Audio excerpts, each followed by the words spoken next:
Hello, bonjour, bienvenue dans ce quinzième, dans cette quinzième histoire, j'allais dire Flow Life Coaching, c'est l'habitude.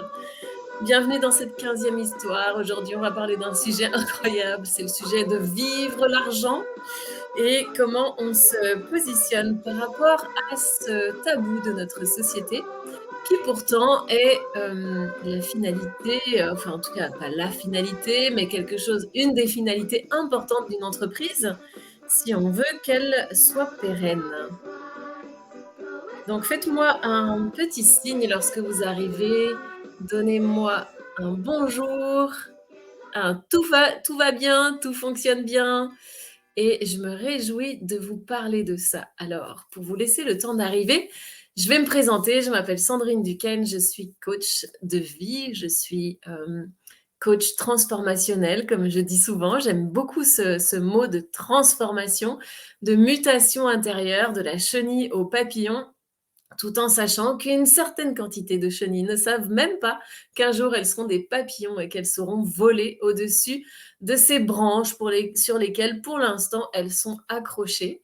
Et je suis aussi astrothérapeute parce que l'outil astrologique me donne la possibilité de mettre en perspective la, notre incarnation et le sens que ça peut avoir d'être là sur cette terre. Quel genre d'expérience nous sommes venus euh, vivre, réaliser au niveau sensoriel, puisque notre véhicule premier, notre corps, est extrêmement, extrêmement sensible. Et puis aussi peut-être accomplir, c'est magnifique, on a peut-être quelque chose à accomplir magnifiquement.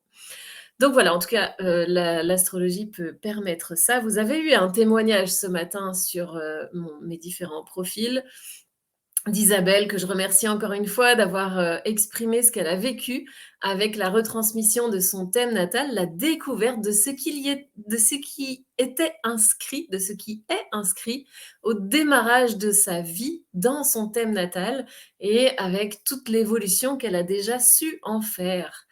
Donc voilà, je me considère aussi un petit peu comme mentor parce que j'aime enseigner et partager la vision du monde que je porte à l'intérieur de mon cœur, à l'intérieur de mes cellules.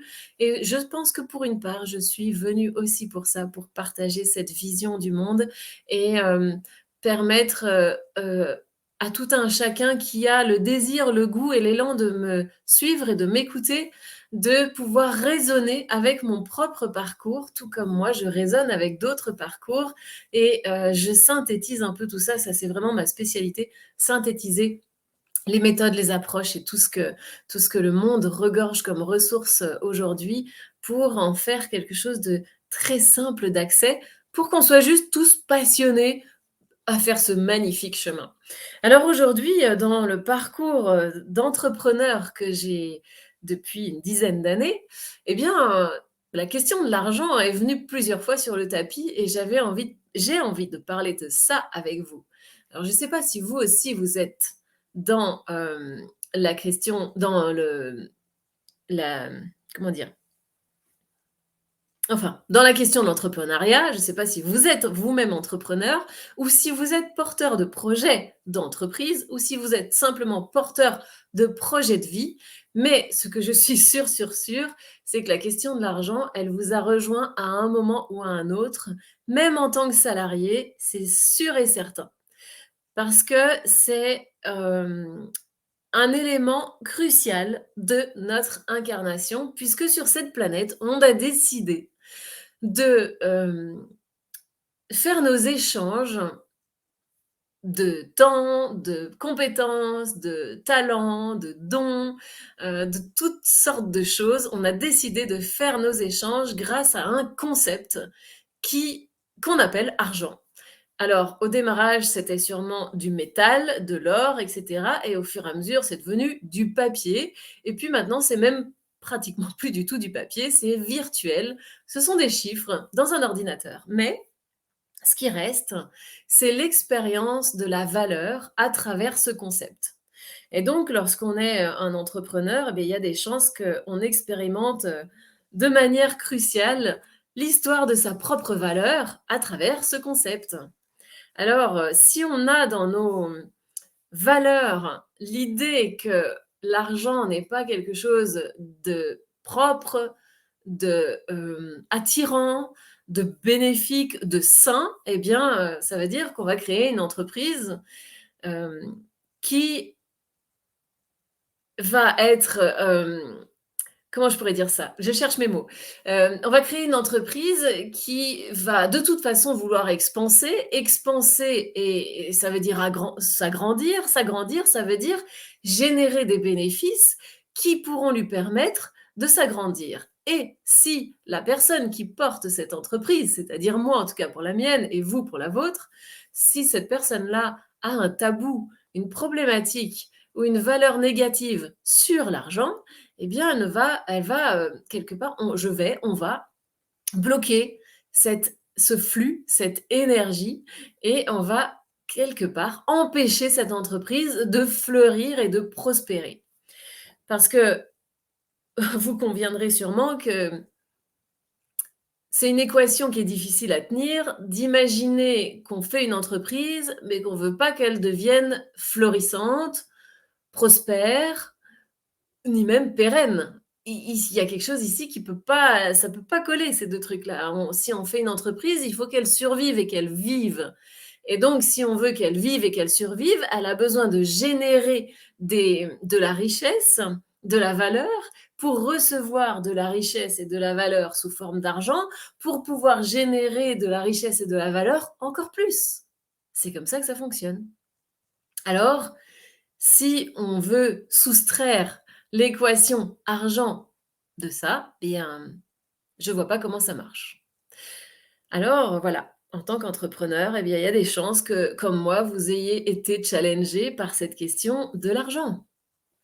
Et pour faire une petite histoire sur ma façon, et vraiment j'en prends l'entière responsabilité sur ma façon d'explorer cette histoire, cette idée, ce concept de l'argent, eh bien, mes amis vous diraient et vous diront si vous les rencontrez: «Ah bah, avec Sandrine, l'argent, c'est que du papier».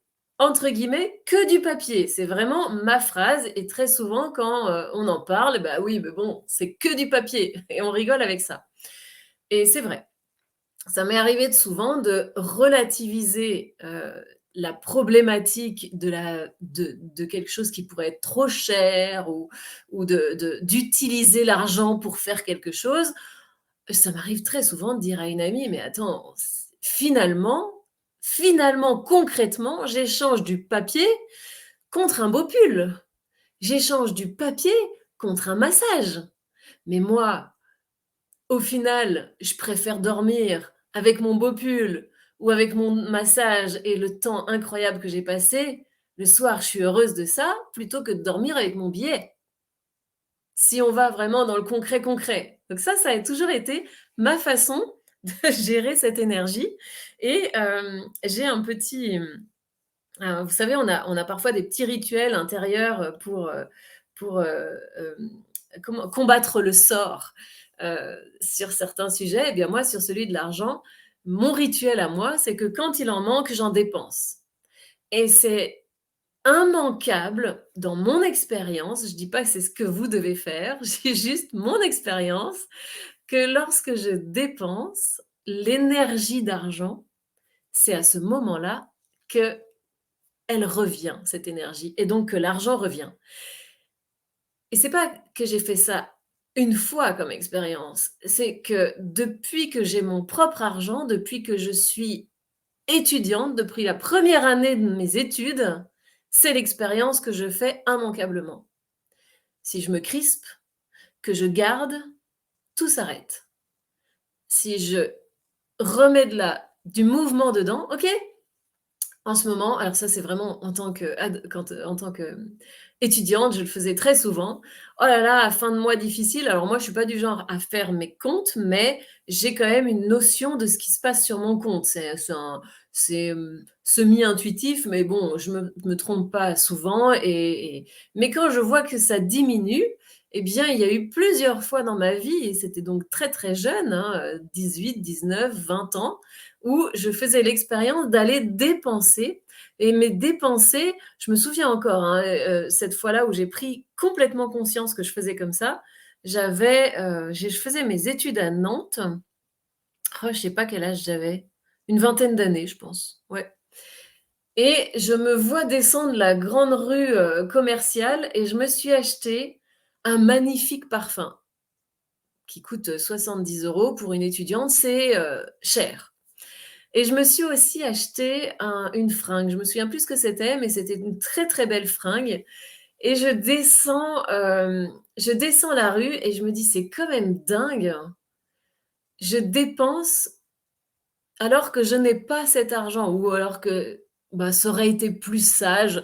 Je l'ai, mais je veux dire, ça aurait été plus sage de le garder au cas où, de finir le mois avec, les, 150 € qui me restent, ou 300 €. Je ne sais pas pourquoi j'ai le chiffre 300 dans la tête. Et puis d'acheter à manger, les livres et les trucs comme ça et les déplacements, plutôt que d'acheter, ces 2 objets qui me faisaient, royalement kiffer.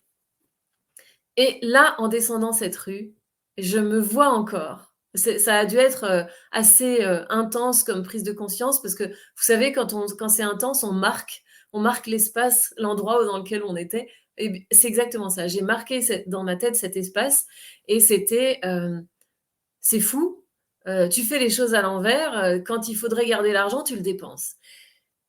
Et c'est toujours comme ça qu'il est revenu. Et je crois que c'est parce que je le dépensais pour quelque chose qui me faisait vraiment plaisir, vibrer, kiffer. Ce parfum, à chaque fois que je le sentais, ça m'enveloppait d'une sensation de plaisir, de richesse, de chaleur. Voilà, c'est plus chaleur. Et d'ailleurs, ce parfum-là, je me le suis fait voler quelques semaines après, où on a ouvert la voiture dans laquelle j'avais mis toutes mes affaires et j'ai tout perdu ce jour-là et j'ai tout volé de tout. Tout ce que je venais d'acheter, toutes les nouvelles fringues, le parfum, tout a disparu et j'ai fait ce jour-là d'ailleurs une expérience assez incroyable qui a été: j'ai plus rien. J'arrivais en Belgique, j'avais tout pris, toutes mes belles affaires parce qu'on avait un week-end entre copains et que j'avais tout mis dans mon sac à dos et a été volé.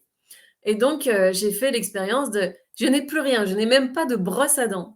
J'ai même pas de culotte de rechange. J'ai seulement ce que j'ai sur moi et là, à ce moment-là, la prise de conscience comme le plafond qui me tombe sur la tête et en fait, je suis toujours moi-même. Je sais pas, j'ai fait quelque chose d'assez fondamental. Je ferme cette petite parenthèse de mon histoire et en tout cas, voilà,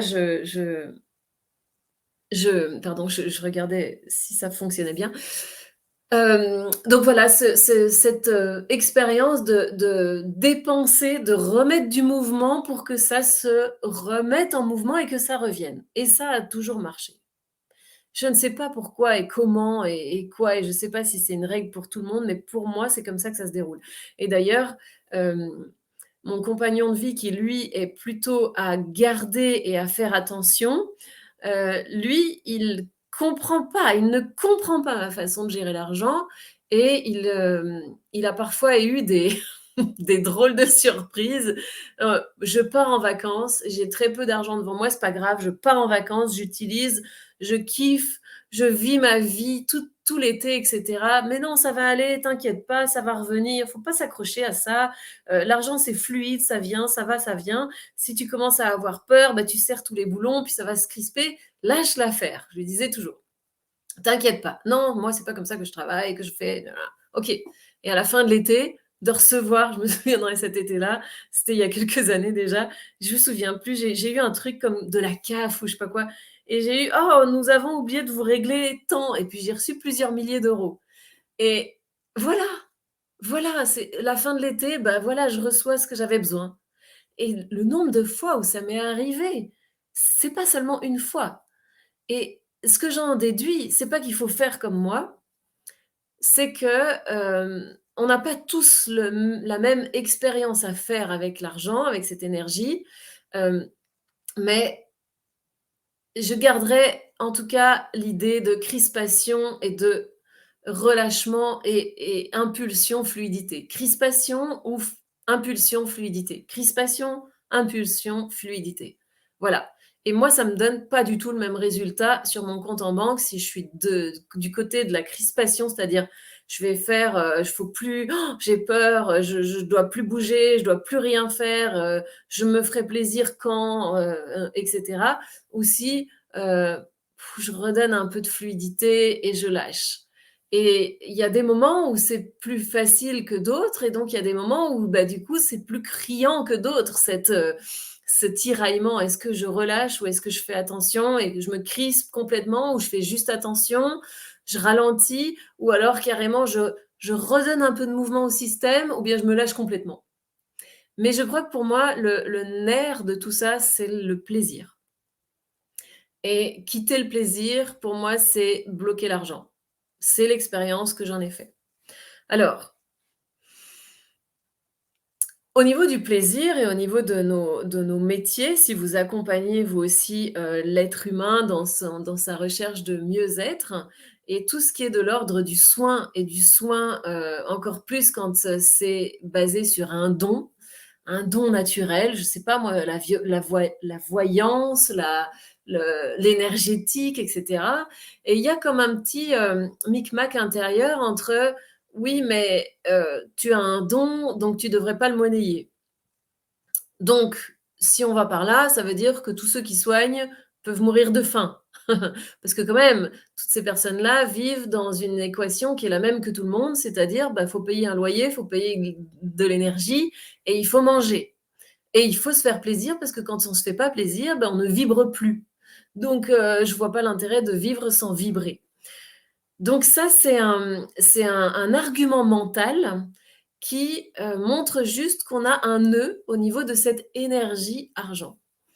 Ça peut être aussi, moi j'ai déjà entendu: «Oui, mais toi, tu fais ce qui te fait plaisir, tu as un métier qui te fait plaisir, donc tu as pas besoin d'être payé pour ça, parce que déjà que tu t'amuses, tu vas pas encore réclamer en plus de l'argent». Ou même, de gagner vraiment bien ta vie avec le fait que tu t'amuses. Et ça aussi, ça parle d'un tabou, d'une crispation, d'un nœud, hem, un nœud mental, c'est-à-dire un argument mental qui vient, montrer qu'on a un petit truc qui négocie avec nous-mêmes de, je qu'est-ce que je vaux moi? Parce que déjà que je m'amuse, si en plus je suis payée, ça fait un peu too much. Alors ça veut dire aussi que je peux souffrir, et être payée, parce qu'il faut compenser. Donc on a quand même cette culture, on pourrait presque dire peut-être judéo-chrétienne, en tout cas, culturellement, on est enclin à avoir plus le droit de se plaindre et de souffrir et donc de gagner de l'argent. Si, «Bah, dis donc, tu as un sacré beau salaire toi». «Ah oui, mais bon, je travaille beaucoup». «Ah OK». Ça veut dire que si je travaille moins, je devrais pas avoir un beau salaire? Mais pourquoi? Qui écrit cette règle-là? Et ça vient du fait que nous avons 3 grands tabous dans notre société: le sexe, la mort et l'argent. Le sexe, la mort et l'argent. Et moi qui ai beaucoup étudié la psychogénéalogie et m'en suis même formée tout tellement je trouvais ça passionnant, eh bien, souvent les familles ont une prédisposition à travailler un peu plus un des 3 tabous que les autres, même si on les a tous.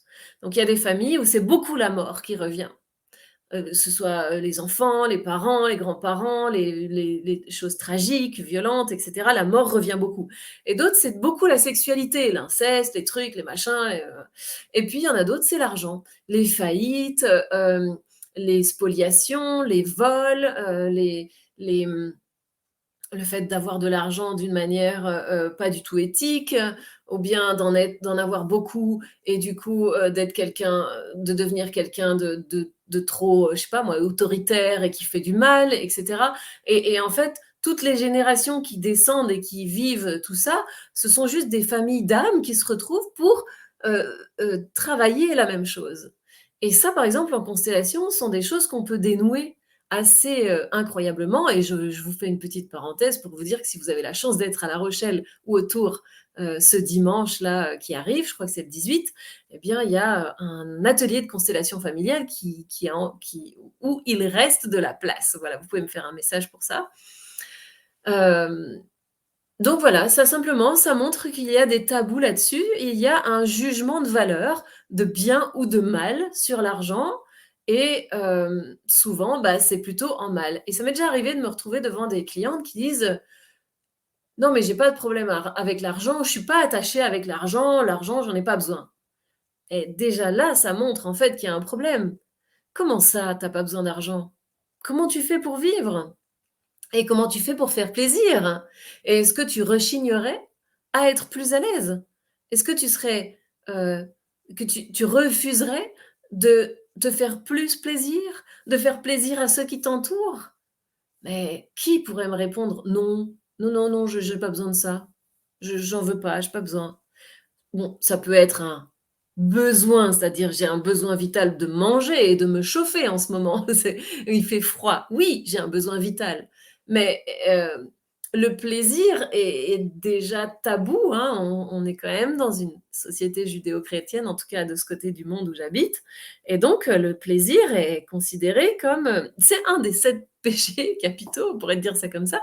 Donc est-ce que je vais, m'autoriser beaucoup de plaisir? Et puis pour avoir du plaisir, bah, il y a besoin une certaine quantité d'argent ou pas. On peut aller se balader en forêt, mais je sais pas moi, le plaisir de s'acheter de magnifiques chaussures, hyper confortables pour aller se balader en forêt, bah, c'est kiffant. Mais bien sûr que c'est kiffant. Alors est-ce qu'il y a un tabou avec ça? C'est toutes des choses qu'on a besoin d'aller, vérifier et ça fait chaque fois travailler notre valeur personnelle. Qui je suis, comment je me valide et comment je peux donc générer de l'argent, gagner de l'argent et assumer que je gagne de l'argent.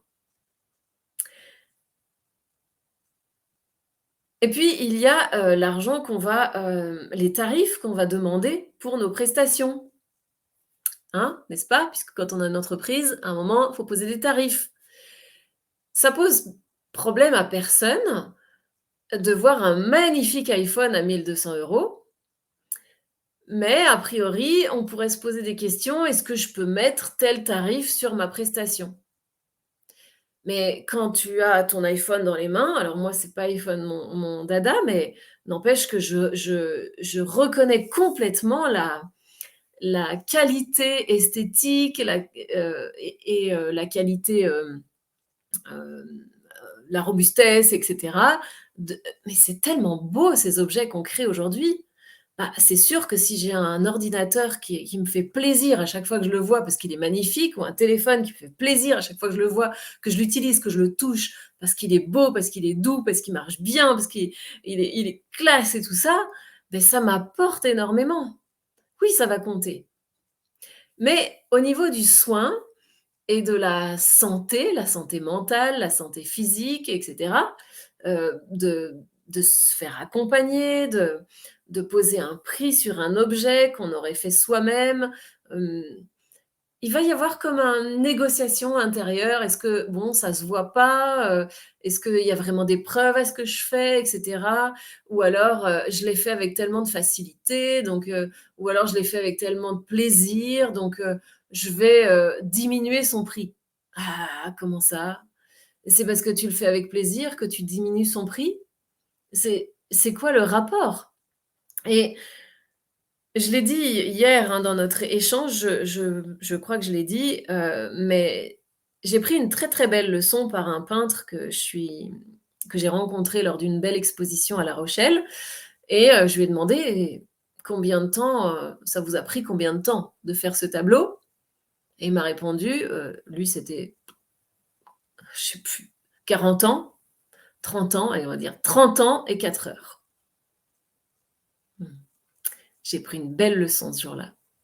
Parce que oui, peut-être qu'il a fait son tableau en 4 heures, mais il l'a fait en 4 heures. Pourquoi? Parce que ça fait 30 ans qu'il s'exerce et qu'il cherche et que tous les matins il se lève et il fait ça. Est-ce qu'il le fait avec passion? C'est clair, parce que sinon il ne le ferait pas de se lever tous les matins pour aller peindre. Donc ça n'enlève pas que le talent qu'il a acquis, la dextérité, fait qu'aujourd'hui il fait un tableau en 4 heures et que c'est ça qui valide son prix.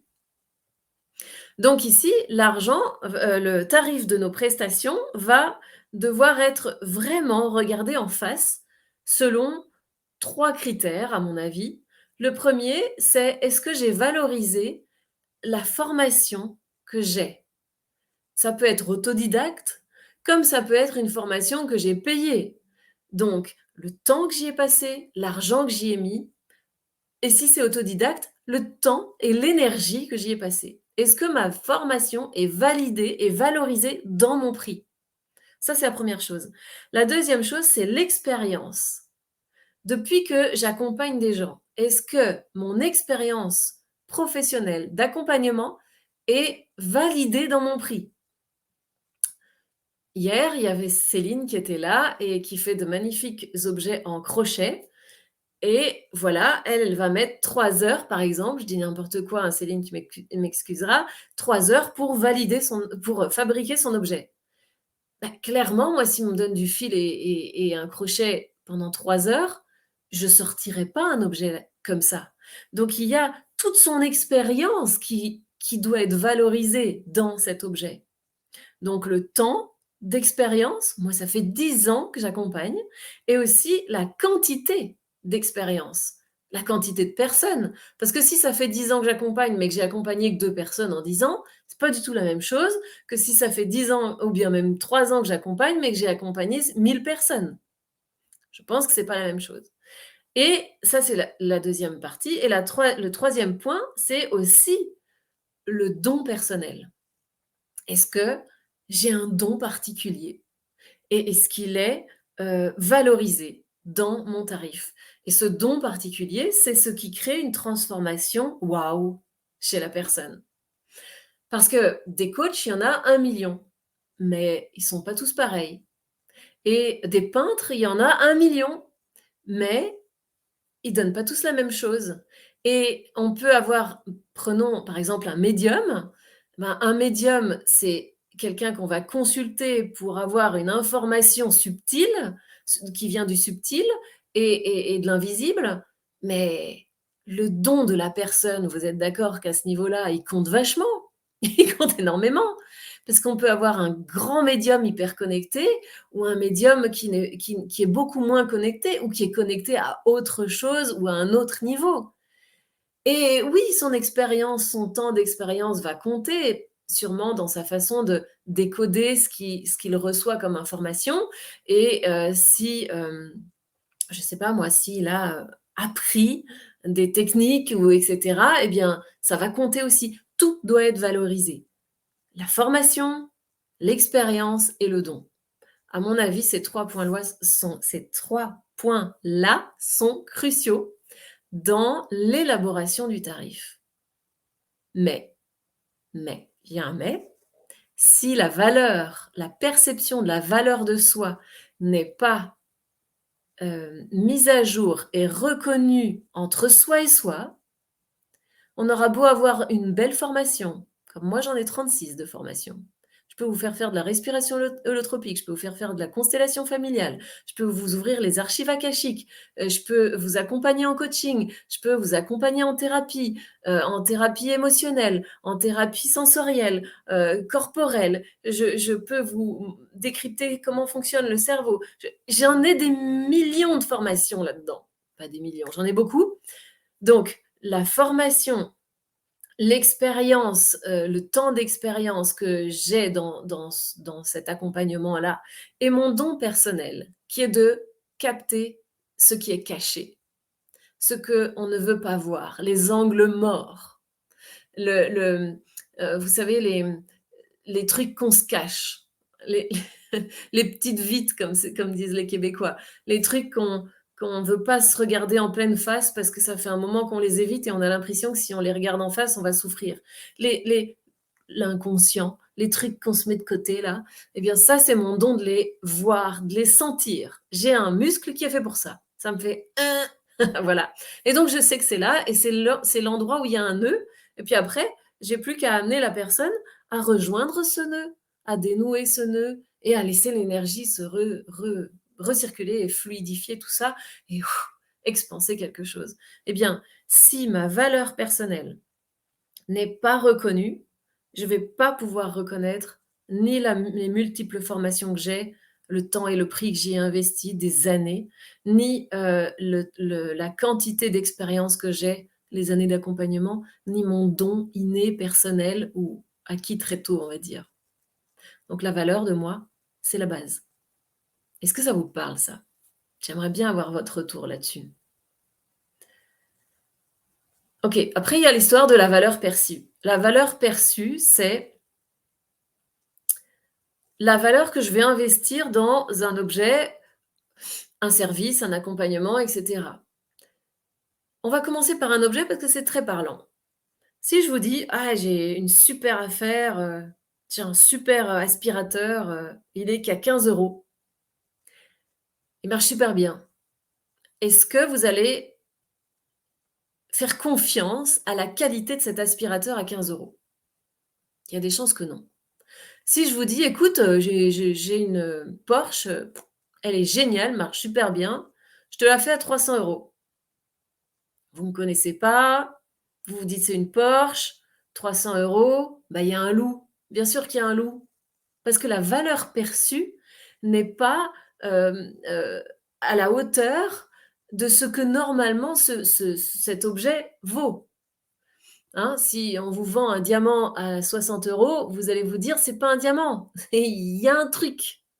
Eh bien, c'est exactement la même chose pour, un accompagnement, un service. C'est exactement la même chose. Si je vois un tableau à 10 €, eh bien, ça me fera pas du tout la même chose dans mon salon que si je l'ai payé 1 000 € ou 6 000 ou 10 000 ou 100 000. La valeur que je vais lui donner dans mon cœur est proportionnelle, quasiment proportionnelle tout le temps à l'argent que je vais investir. Parce que l'argent, c'est mon pouvoir. On dit bien du pouvoir d'achat, vous êtes d'accord? Mon pouvoir, je le donne à travers je mets mon pouvoir dans l'argent et je montre mon investissement, mon engouement, mon attachement, mon envie, mon désir par ce biais-là. Et oui, il y a des chances que si j'ai un coaching à 500 € de l'heure, eh bien, j'en profite à 500. Que si j'ai un coaching offert, où je me dis: «J'ai même pas besoin d'y aller, de toute façon je perds rien». Je perds rien, je gagne rien. Qu'est-ce que ça vous dit ça? Et alors quand on permet à quelqu'un de s'honorer en investissant dans un coaching, bien sûr, on est d'accord que derrière, il faut offrir une belle qualité de transformation, une belle qualité de service ou de produit. C'est sûr que si vous achetez, un téléphone de très mauvaise qualité à 1 000 €, ça vous arrivera qu'une fois. Après vous regarderez. Mais si on vous vend un iPhone à 15 €, il y a des chances que vous l'achetiez même pas parce que vous allez vous dire: «Bah, il marche pas, en fait». Donc il faut qu'il y ait une belle qualité, dans vos services et vos produits, mais si, on ne permet pas à la personne de donner de la valeur à son accompagnement, de s'engager pleinement dans son accompagnement parce qu'elle donne une partie d'elle-même, elle donne de sa de oui, elle elle s'engage en fait avec l'argent, elle s'engage, eh bien, il y a des chances qu'elle travaille extrêmement bien. Ou alors on dit: «Bah oui, c'est vrai, tu as vraiment pas beaucoup d'argent, tu préfères le mettre dans un téléphone, je comprends, pour aller mieux pour toi, ça c'est moindre, donc bah écoute, je vais te faire moitié prix». Bah, en fait, on lui dit tout simplement: «Tu as raison d'être une victime, reste dans cet état-là, c'est exactement comme ça que je te vois». C'est un peu rêche, hein, ce que je vous dis, mais vous y réfléchirez.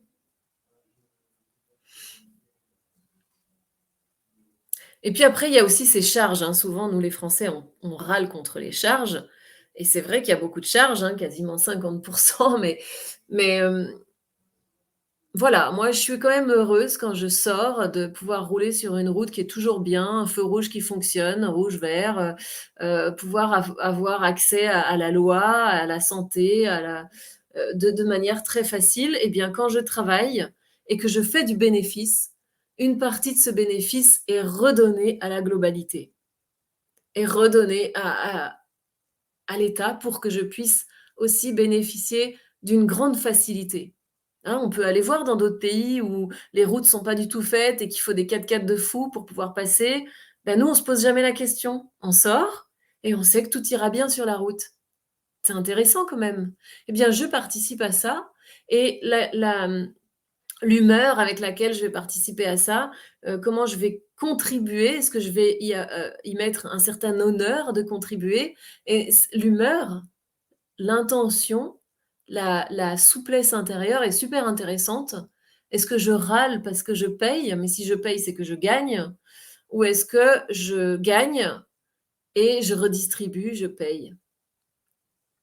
Ça, c'est un vrai choix de mentalité, de souplesse intérieure et de le faire avec amour. J'en parlais tout à l'heure avec, mon frère au téléphone, c'était pas sur l'argent, mais c'était dans l'intention de faire les choses et je lui expliquais cette expérience que j'ai eue, de partir en Roumanie, avec des amis pour, il y a très longtemps, bah, j'avais 20 ans toujours, pour faire un donner mon temps dans un orphelinat et bah, évidemment, j'avais imaginé tout le bien de ma personne que j'allais en retirer, d'aller donner mon temps dans un orphelinat, que c'était bien et tout ça. Sauf qu'en arrivant, bah, ce qui s'est passé, c'est que j'ai passé toutes mes vacances à lancer un ballon et à le retourner avec, des enfants. Et au bout de quelques jours, j'ai dit à mes potes: «Mais moi, je m'ennuie, c'est horrible, c'est horrible. Je suis comme un rat mort là, lancer des ballons toute la journée, c'est horrible, c'est horrible». Et puis un de mes amis, qui s'appelle Paul, si un jour il voit cette vidéo, il se reconnaîtra, il m'a dit, «Bah, moi, à chaque fois que je lance le ballon, j'envoie de l'amour» et ça m'a transformée. Je me suis dit: «Bah, ouais, je vais faire ça. Je lance de l'amour à chaque fois que je lance le ballon». Donc le lancer de ballon, c'était juste une excuse pour échanger de l'amour avec un enfant et ça a transformé mon temps là-bas et toutes mes vacances et mon intention s'est transformée, mon énergie s'est transformée. Eh bien, je crois qu'on peut faire la même chose et payer des impôts avec amour. Je crois qu'on peut faire ça. C'est un choix intérieur. Donc en fait, in fine, je pense que l'argent, parle de notre puissance personnelle. Est-ce qu'on est sans notre puissance personnelle et on se fait passer pour une victime ou est-ce qu'on entre dans notre puissance personnelle et on assume la grande personne qu'on est avec toute sa magnificence de qualité et de ressources, de dons et qu'on valorise ça dans nos tarifs? C'est une très, très grande question. J'espère que je j'ai soulevé quelques loups dans votre histoire à vous et que vous pourrez faire des liens et trouver le chemin de cette belle valeur que vous avez et c'est tout un parcours. C'est pas que, si on l'a pas atteint, c'est mal, ou qu'il faut l'atteindre tout de suite. C'est juste que l'argent est un révélateur. C'est comme un Karcher. Il vient tout de suite montrer où est-ce qu'on en est de notre valeur de nous et c'est ça, c'est super intéressant.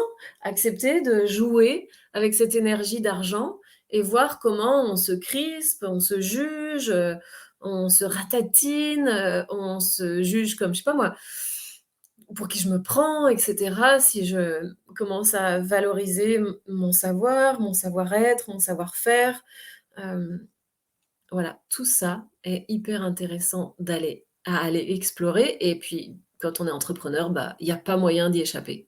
Donc acceptons le jeu avec toutes les étapes et les règles du jeu et allons explorer cette partie argent, là où on en est, avec beaucoup d'amour et de curiosité. «Tiens, ça me fait ça. Ah tiens, là, ça me fait ça. Quel petit pas je pourrais faire pour transformer ce que je crois sur moi, sur le monde, sur la vie, sur l'argent, sur le bien, sur le mal, le bien, le mal, le bien, le mal. Et toutes les séparations que ça engendre à l'intérieur de nous et toutes les quêtes de réunité à l'intérieur de nous avec ça. C'est super passionnant. Qu'en pensez-vous? OK, eh bien, je vous embrasse bien fort, je vous dis à demain. Je suis ravie d'avoir passé ce temps sur un sujet aussi crucial et je vous souhaite une très belle journée. À bientôt, à demain. Bye bye.